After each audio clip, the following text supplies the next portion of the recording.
What's going on, all you Ewan McGregor enthusiasts? It's your two pals here in a galaxy far, far away, and we're back to wrap up the final episodes of Disney Plus's Star Wars Obi-Wan Kenobi. Don't you think?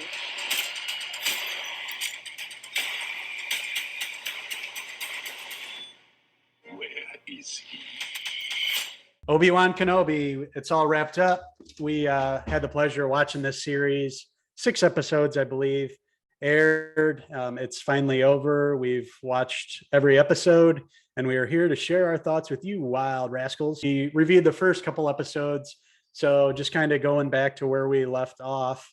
We have Ewan McGregor sort of watching after Leia, and they're having to run away from the past, we'll say, with Obi-Wan Kenobi coming face to face with somebody who he thought, was dead. Anakin Skywalker, he's back as Darth Vader. And where we left off was with him and Obi-Wan, and that first battle that they had where Obi-Wan had to get away. And now he knows Darth's alive. And it picks up from there in the last 4 episodes. Yeah, pretty much. And it sets up all the bad guys, the Grand Inquisitor and the third sister. And, they're all trying to get out to get Obi-Wan, and Obi-Wan's protecting young Leia, which the actress did a fantastic job in this role, by the way. And then seeing the young Luke Skywalker, other characters that show up along the way that we're familiar with from the prequel films, I should say. And this, show really bridges the gap between, the prequel films and then A New Hope. We see a much older version of Obi-Wan Kenobi. So this is like him in his 40s, played by Ewan McGregor. Yeah, it bridges the gap in between, of course, what happened at the end of Revenge of the Sith and A New Hope. Like you mentioned, we're going to go back to some planets that we've seen before, obviously Tatooine with, Luke there with Uncle Owen. You get, a meeting between Obi-Wan and Luke there, a scene there. So we never knew in the past that Luke and Obi-Wan had ever crossed paths before, but it turns out, Obi-Wan was there, talking to, Uncle Owen, Joel Edgerton, our good mate. And he actually had some words with young Luke. So that was kind of cool. I appreciated what they did with this series. It's kind of hard.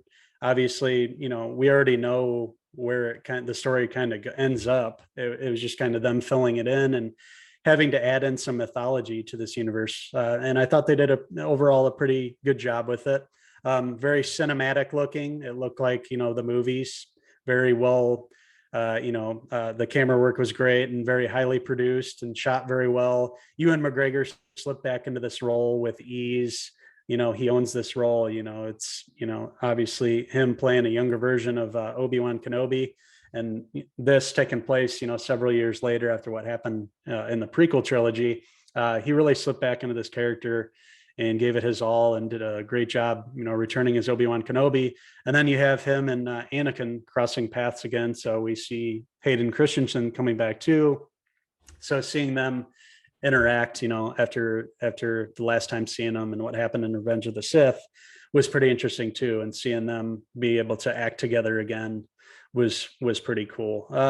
The villain in this had an interesting story. There's a little twist with what happens to the character. Obviously, Reva, she's the Grand Inquisitor for a while there. And then we learned there's a twist there. She was one of the Padawans, basically, who, had all her other, the classmates there, all the other little kids who basically got massacred by Darth Vader. Pretty awful. So, that was one thing that I was kind of questionable. I was questioning myself, like Reva's intentions here. If she saw that, why is she going along with Darth Vader after seeing that? And how long had she been planning trying to get back at Darth Vader? It was kind of a little, touch and go with that kind of story.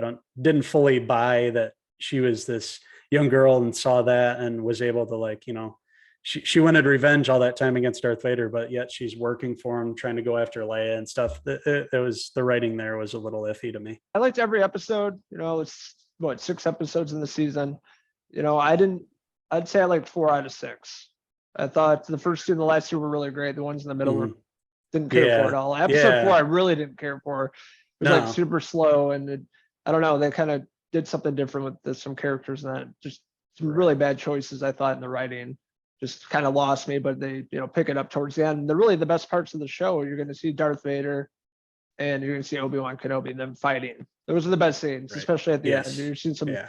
Vader going fucking bonkers, being a total badass that he is, but seeing how dark this character goes, the force choking this civilians there, and then like throwing Yeah. Obi in the fire, and then just, Yeah. like he's just a total badass in this. So like he's pissed and he's going after Right. Obi-Wan and wants to kill him, obviously, and it really sets Yeah. up a lot of really great action pieces, set pieces in this season. You know, visual effects look beautiful, much like a movie, and they did a really fantastic job with that. Yeah, they set out to make this originally as, you know, at least a couple films, I believe, or a film. This was supposed to be a film at first before they decided to take it to streaming. Probably a good choice, you know, obviously 6 hours to flesh out, or, you know, less than 6 hours, but, you know, more time to flesh the story out, more time with Ewan McGregor, obviously. It was good. Overall, I had a good time with it. Like you mentioned, and in the middle there, a couple of those episodes were kind of, you know, lost me too. That one episode was super slow. It just like followed him trying to get into this big fortress, and then he breaks in, but it was really slow and didn't really go anywhere. Honestly, it was pretty slow, but the last two episodes really picked up. And like you mentioned, their battle at the end was awesome. You know, at the one point where they're both using the force on each other, the rocks falling all over Obi-Wan, Yeah. him having to use the force to get off, and him with a lightsaber, you know, basically cutting into Darth Vader's mask so you can see his eye. So you see actually Anakin, or what's left of Anakin, Yeah. you know, talking to Obi-Wan and interacting with him, and Obi-Wan realizing that, you know, Anakin's gone. It's Darth now. Darth's totally taken over Anakin. There's no bringing his buddy back. It's a lost cause, and him kind of realizing that was probably the high point of the series for me, seeing that. And, you know, that, because then that is going to lead into the, you know, obviously the original trilogy, and knowing that Obi-Wan knows that, and that's why he's helping Luke, and you know, setting that up really propels the story forward. It's something that we kind of knew happened in the original trilogy, but we hadn't seen on screen before. We kind of just had to assume that it happened at one point. So it's cool seeing all them be able to fill in the blanks of what happened in between these films, and seeing a great actor like Ewan McGregor inhabit this role and bring back Obi-Wan to the small screen on Disney Plus. But overall, yeah, I had a great time. You know, not my favorite Star Wars. You know, obviously I'm a big fan of Mandalorian. We both are. I'd say that show's, you know, better, obviously. Yeah, for sure. I had some problems with this, but overall, it was cool seeing Ewan McGregor return to this character, Obi-Wan Kenobi. The prequel trilogy did a kick-ass job in this, an older version of this character protecting Leia, seeing a young Luke, a lot of characters from the prequel films showing up, and how that, you know, fills in the blanks, as you were saying, to A New Hope. Like a lot of characters we thought were meeting for their first time in A New Hope actually met many years before that. So it's cool how they kind of tie that in, that, you know, the standout performances here. Obviously, you have Ewan McGregor and then Hayden Christensen, you know, playing Vader, seeing how that all happened after Revenge of the Sith, and then how that's going to lead into the original films. I thought they did a great job. The fight sequences were fantastic. Really blew me away, but, you know, not necessarily a great show. A few episodes just really lost me, but 4 out of 6 is pretty good. You know, visual effects, you know, directing was really top notch, and I had a pretty decent time with it. So with that being said, I'm going to give Obi-Wan Kenobi on Disney Plus a 3.5 out of 5. Ewan McGregor hair pieces. So we have returned back to the world of Obi-Wan Kenobi. I had a good time with this. Not my favorite, but it was fun returning to this character and seeing Ewan McGregor step back into the role. Another big show for Disney Plus, another great Star Wars streaming series. They've talked about wanting a second season. Honestly, it's not necessary, and I don't really know how they do it.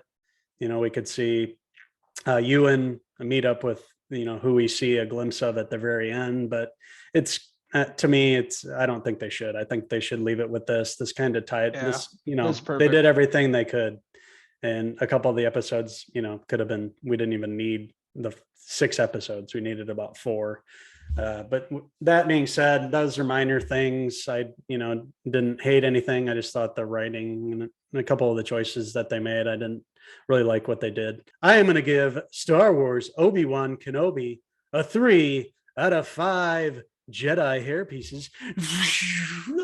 But we're interested in hearing your thoughts on the first season, probably only season of Obi-Wan Kenobi. What did you like about it? What didn't you like about it? Let us know in the comments below, and don't forget to click subscribe. Also, check out these wild Padawans on Facebook, Twitter, and Instagram, and our website, Cinephellas.com, for the latest, greatest TV, movie news, and reviews. So it sounds like we're going to be back in the Star Wars universe and not very long, in just a couple of months. We have Andor coming out with Diego Luna, coming back from Rogue One. So we're going to kind of bridge the gap before the events of that film all the way up until Rogue One. So that'll be an interesting series. Also, we have The Bad Batch, season 2 coming. We're both looking forward to that. We both enjoyed that one overall. We liked where it ended up and the characters that they're able to introduce on that show. And then, of course, we saw a couple of those characters even pop up on The Mandalorian, which was cool. So lots more Star Wars related shows coming to Disney Plus this year and into the future. And, talks about the next films. So it's going to be interesting what they decide to do and how they're going to move on from the Skywalker saga. This will be one of the last shows from the the old saga. We're going to have to start getting into some new stuff and exploring other places in the galaxy, which is exciting. And you have people like Taika Waititi coming aboard, who's able to bring a new vision to it and shake things up. And we'll see what he can come up with. Hopefully they greenlight his film, and hopefully he's able to give us some memorable characters, and we can go other places. If we followed the Skywalker clan long enough, learned everything we could, really. Hopefully we also see Cal Kestis. That'd be That's what we're hoping fantastic to for. see. Yeah, Cal Kestis, bring him in. Yes. Want to see him live action. Right. And also Taika Waititi bringing his eccentric style to Star Wars film. I know. It's Yeah, gonna be super interesting, but I'm down for that. absolutely. Me too. Well, this was fun, mate. Glad we got to watch Star Wars Obi-Wan Kenobi. We were both looking forward to this one, and for the most part, it delivered. So until the next time we go into a galaxy far, far away, these boys are back to go meet with Uncle Owen at the local tavern. Come on, boys. You're late. Till next time. Cheers. Cheers.